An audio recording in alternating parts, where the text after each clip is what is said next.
There's a chart I saw recently that I can't get out of my head. A Harvard business professor and economist asked more than 5,000 Americans how they thought wealth was distributed in the United States. This is what they said they thought it was. Dividing the country into 5 rough groups of the top, bottom, and middle 20% groups, they asked people how they thought the wealth in this country was divided. Then he asked them what they thought was the ideal distribution. And 92%, that's at least 9 out of 10 of them, said it should be more like this. In other words, more equitable than they think it is. Now that fact is telling, admittedly, the notion that most Americans know that the system is already skewed unfairly. But what's most interesting to me is the reality compared to our perception. The ideal is as far removed from our perception of reality as the actual distribution is from what we think exists in this country. So ignore the ideal for a moment. Here's what we think it is again. And here is the actual distribution. Shockingly skewed. Not only do the bottom 20% and the next 20%, the bottom 40% of Americans barely have any of the wealth. I mean, it's hard to even see them on the chart. But the top 1% has more of the country's wealth than 9 out of 10 Americans believe the entire top 20% should have. Mind-blowing. But let's look at it another way, because I find this chart kind of difficult to wrap my head around. Instead, let's reduce the 311 million Americans to just a representative 100 people. Make it simple. Here they are: teachers, coaches, firefighters, construction workers, engineers, doctors, lawyers, some investment bankers, a CEO, maybe a celebrity or two.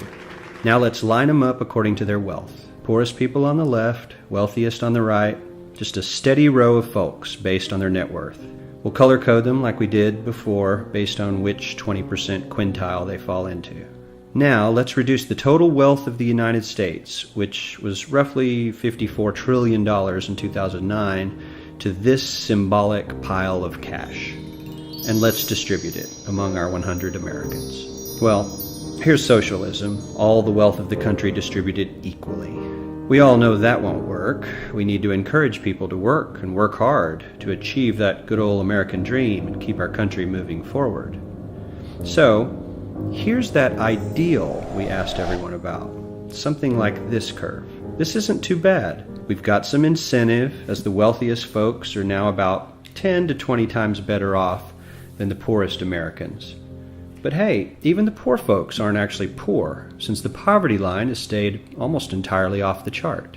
We have a super healthy middle class with a smooth transition into wealth. And yes, Republicans and Democrats alike chose this curve. 9 out of 10 people, 92%, said this was a nice, ideal distribution of America's wealth. But let's move on. This is what people think America's wealth distribution actually looks like. Not as equitable, clearly, but for me, even this still looks pretty great. Yes, the poorest 20 to 30% are starting to suffer quite a lot compared to the ideal, and the middle class is certainly struggling more than they were, while the rich and wealthy are making roughly 100 times that of the poorest Americans, and about 10 times that of the still healthy middle class. Sadly, this isn't even close to the reality. Here is the actual distribution of wealth in America. The poorest Americans don't even register. They're down to pocket change. And the middle class is barely distinguishable from the poor. In fact, even the rich between the top 10 and 20 percentile are worse off. Only the top 10% are better off. And how much better off? So much better off that the top 2 to 5% are actually off the chart at this scale. And the top 1%, this guy, well, his stack of money stretches 10 times higher than we can show. Here's his stack of cash, restacked, all by itself. This is the top 1% we've been hearing so much about. So much green in his pockets that I have to give him a whole new column of his own, because he won't fit on my chart. 1% of America has 40% of all the nation's wealth. The bottom 80%, 8 out of every 10 people, or 80 out of these 100, only has 7% between them. And this has only gotten worse in the last 20 to 30 years.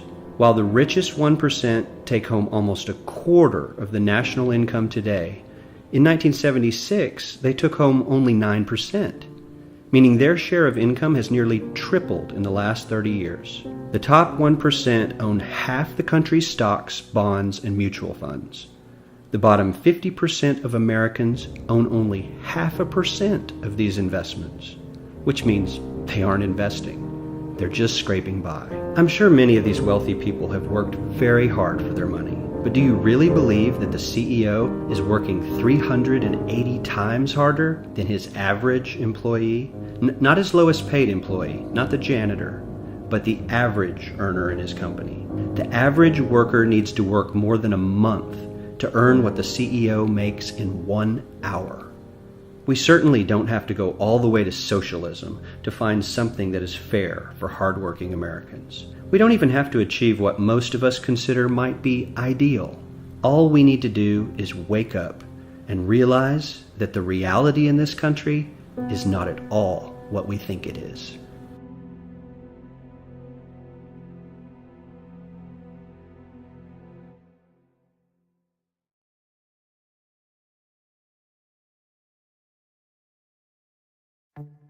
For the last few years, I've had this sense that everything I learned as a kid about how America's government works is completely wrong.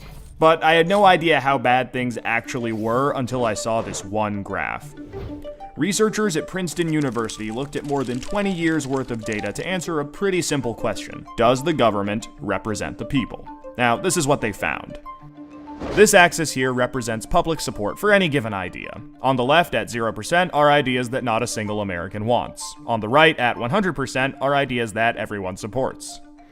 This axis represents the likelihood of Congress passing a law that reflects any of these ideas, from a 0 to a 100% chance.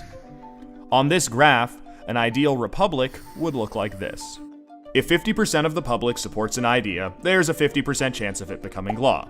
If 80% of us support something, there's an 80% chance. You get the idea. Now, most Americans would probably agree that, with a few exceptions, we should be as close to this ideal as possible. Unfortunately, the way America actually works doesn't even come close. Take an idea that nobody supports, literally nobody, and it has about a 30% chance of becoming federal law. Now, take an incredibly popular idea, the most popular idea this country has ever seen, and there's also about a 30% chance of it becoming law. This means that the number of American voters for or against any idea has no impact on the likelihood that Congress will make it law. Put another way, and I'm just going to quote the Princeton study directly here, the preferences of the average American appear to have only a minuscule, near zero, statistically non-significant impact upon public policy. So if you've ever felt like your opinion doesn't matter and that the government doesn't really care what you think, well, you're right. But there's a catch. This flat line only accounts for the bottom 90% of income earners in America. Economic elites, business interests, people who can afford lobbyists, they get their own line. Look at how much closer their line is to the ideal. When they want something, the government is much more likely to do it. And when they don't, they have the power to completely block it from happening, no matter how much the rest of the country supports it. They get what they want, and guess who ends up paying for it? We pay for it with the most expensive healthcare in the world. We pay for it with a tax code that's a complete mess. We pay for it with internet that's slower and more expensive, with wasteful spending, a floundering education system, a catastrophic drug war, and 1 in 5 American children born into poverty. Almost every major issue we face as a nation can be traced back to this graph. How does this happen? Well, just follow the money. Right now, it's perfectly legal to buy political influence in America. Here's how it works. Let's say a big bank wants a law that would force taxpayers to bail them out again if they repeat the exact same reckless behavior that crashed the global economy in 2008. Not exactly the most popular idea with the public, and Congress knows that. That should be the end of it. But that's where the money comes in. It's perfectly legal for our bank to hire a team of lobbyists, whose entire job is to make sure that the government gives the bank what it wants. Then, those lobbyists can track down members of Congress who regulate banks and help raise a ton of money for their re-election campaigns. It's perfectly legal for those lobbyists to offer those same politicians million-dollar jobs at their lobbying firm. Then, those lobbyists can literally write the language of this new bailout law themselves and hand it off to the politician they just buttered up with campaign money and lucrative job offers. And it's perfectly legal for those politicians to take the lobbyist-written language and sneak it through Congress at the last second. So now you've got a law that greatly benefits the banks, and the whole process can start over. This is how a bill becomes a law. A special interest hires some lobbyists, those lobbyists collect campaign contributions, offer jobs, and then write the laws that Congress then passes to help those same special interests. This happens every day on every single issue with politicians of both parties. In the last 5 years alone, the 200 most politically active companies in the United States spent $5.8 billion influencing your government. Those same companies got $4.4 trillion in taxpayer support. And that's trillion, with a T. And that's just the top 200 companies. Never mind every other special interest, every union, every trade association, and every billionaire. Every single one of them can use their money to buy political influence. You know, there's this idea out there that this only became a problem after the Supreme Court's Citizens United decision in 2010. But the data goes back almost 40 years, and the results are clear. Corruption is legal in America. And as long as it is, anyone who can spend money to buy political influence will. The solution here isn't rocket science. Make corruption illegal. We already know Congress won't do it. I mean, one look at this chart will tell you that. What we need is a plan that lets us go around Congress and do what the American people do best. Fix this mess ourselves. Well, good news. We have that plan and it's already working. Now that we've got the problem covered, let us show you how to be part of the solution.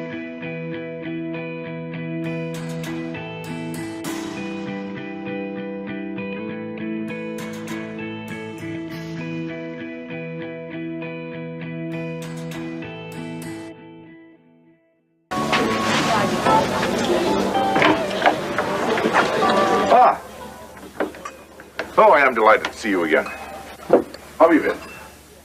Keeping busy. Good, good. And you, Cynthia?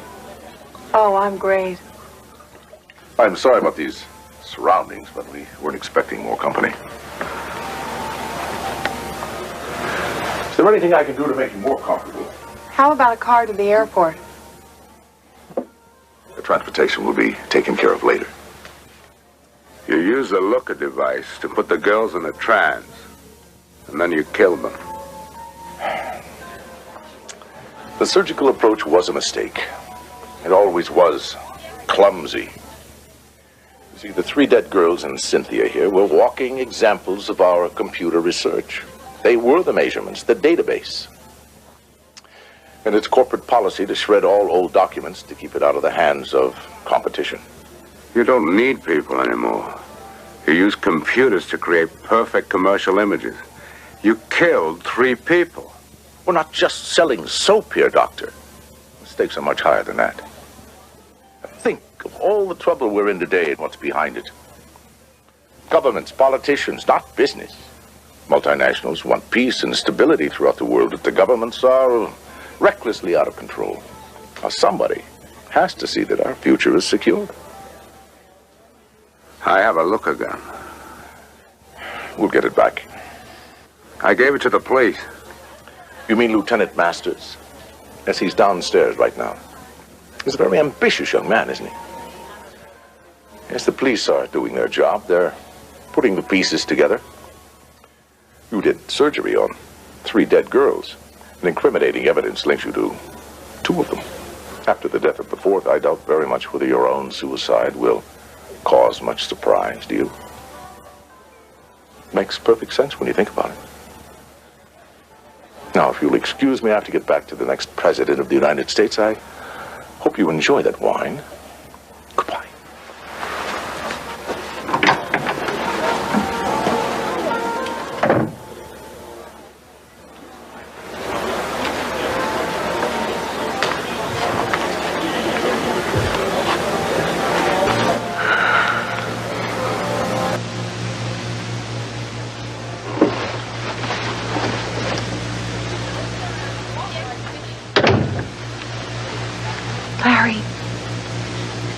Come here. Are you athletic? Because this could be a little hairy.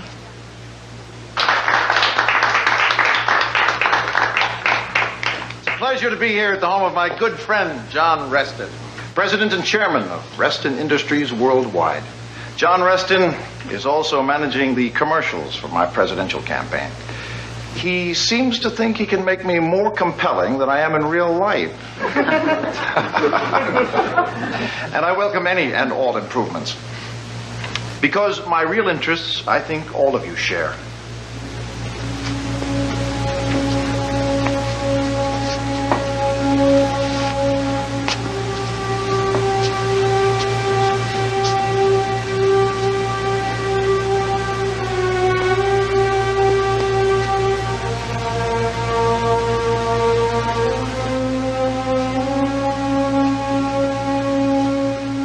Television is the most powerful source of order in the post-industrial world. Television can dictate opinions more effectively than armies or secret police. Television can rule in these rapidly changing and unexpected times of stress for all of us.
America was once a land of freedom and opportunity, but has become a land of stifling bureaucratic regulation.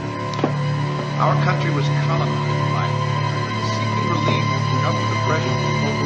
Our nation was forged in revolution against unfair taxation and restriction. Our founding fathers were clear. The Bill of Rights begins, Congress shall make no law. We were a people who wanted no laws. We wanted freedom.